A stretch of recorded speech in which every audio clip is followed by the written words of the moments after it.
this is Leah Lawson, and welcome back to my YouTube channel. Today we have a new essentials release at Pinkfresh Studio with blog hop and great shopping promos. You can get all of those details on my blog, including all of your chances at different giveaways.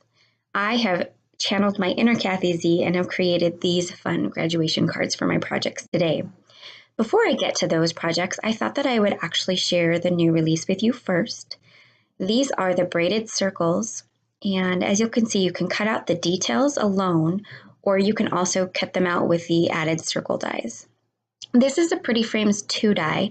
I'm going to be using this today, so you're going to get to see it in more detail just in a little bit. These are the new edgers. They're called Lacy Edgers 1. They're very doily-esque and dainty and just beautiful. This is a new tag called Braided Tag, and you've got the option to add those beautiful cutouts inside of the tag or leave them out. We've got two new label frames set. This is the basic label frames with just really basic shapes, of course. And then these are the fancy label frames, which are just a little bit more ornate. So those are the 6 different die cut sets that we've released today. And then we're really excited. We've got these 2 new embellishment sets. This is a shaker crystal mix. There's 12 colors. These are not flat backed, so they are definitely meant to put into shakers, but they're clear and beautiful and they come in 12 colors. Then we also have the set of flat backed jewels. These are really popular in our industry right now. We picked 12 amazing colors. They're iridescent and then flat backed, as I mentioned, so easy to accent all of your cards, scrapbook layouts, and they can go in shaker cards as well. So lots of really great uses for both of these items. For my card today, I am using Pretty Frames 2 and the stitched rectangles from the last Essentials release, a sentiment from Through the Trees, and the ever popular Adore Alpha dies. These were actually just restocked on Friday. They're going fast though, so if you want them, you should definitely grab them. And then I'll be accenting with some of the flat backed jewels as well.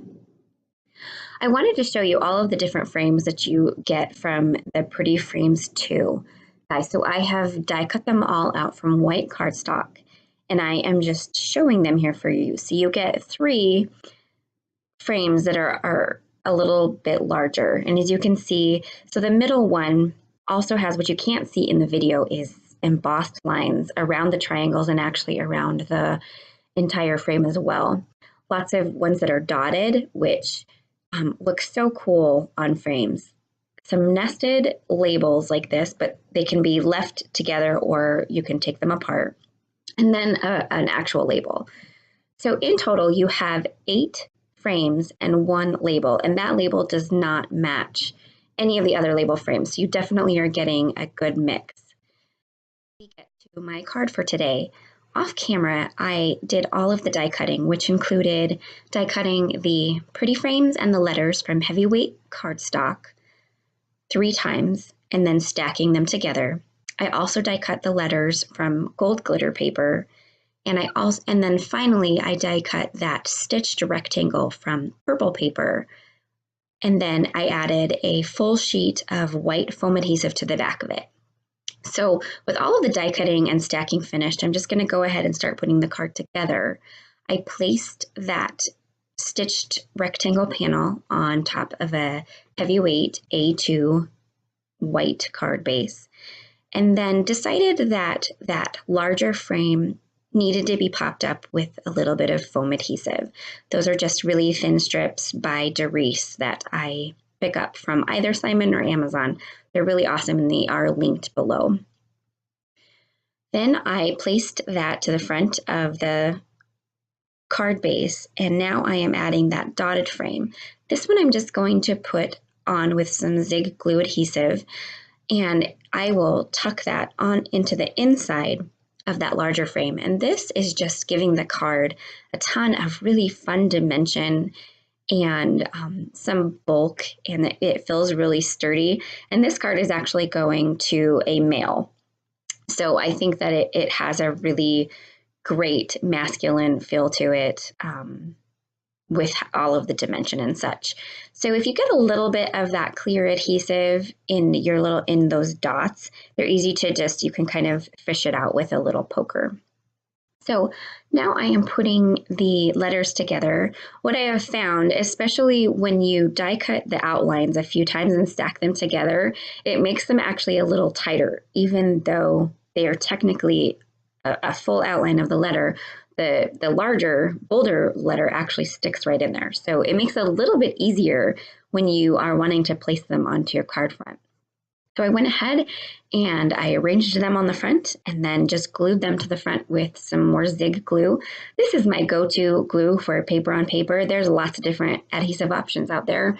I've been using this since I was a scrapbooker many, many years ago, and it's never done me wrong. So I always tend to stick with it. So with the letters added to the front, which WTG, if you don't know, I think stands for way to go. That's why I went with it. But anyway, it was time to start stamping the sentiment. This sentiment is from our new Through the Trees stamp set. And what I love about our stamp sets is they're so versatile. And this is not a grad stamp set, but this sentiment is really, truly perfect for graduation. It says the world is yours to explore. And while you don't technically have to use this card for graduation, it's what I am using it for. So I think it ended up perfect.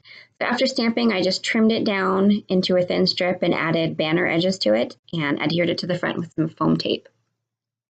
So my final step is adding some of these amazing flat backed jewels.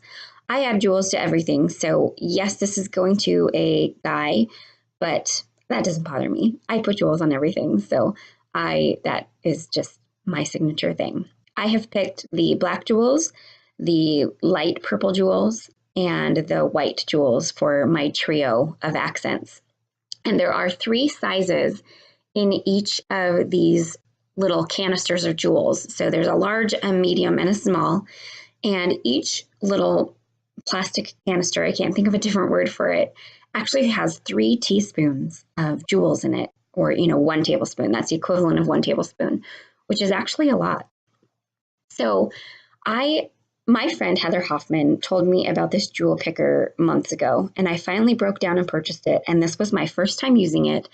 And I have to say, friends, it is worth every penny. It is the first jewel picker I have found that actually picks up the jewel, but then, puts it back down into the adhesive and doesn't pull it back up. So worth the money. It's called the Crystal Katana. I highly recommend using that and getting that in your crafting stash if you don't have one yet, and it will be linked below. So I actually did a second card, but I didn't film the process. There's not much different other than the background color is blue, and I just splattered it with some gold and white paints. And then I, of course, used different frames, and the letters are inverted, and then some different colored jewels. So those are my cards that I have for you today. As I mentioned, I channeled my inner Cathy Z. She's done some really great customized grad cards with these Adore Alphas. And I knew that I had wanted to make some with these dies as well. So this is my take on grad cards. Other than that, that's everything that I have for you today, guys. Be sure to check out the blog hop and get all of the details on giveaways and shopping promos, and that link will be down in my profile. Other than that, I hope you guys have a wonderful day. Bye.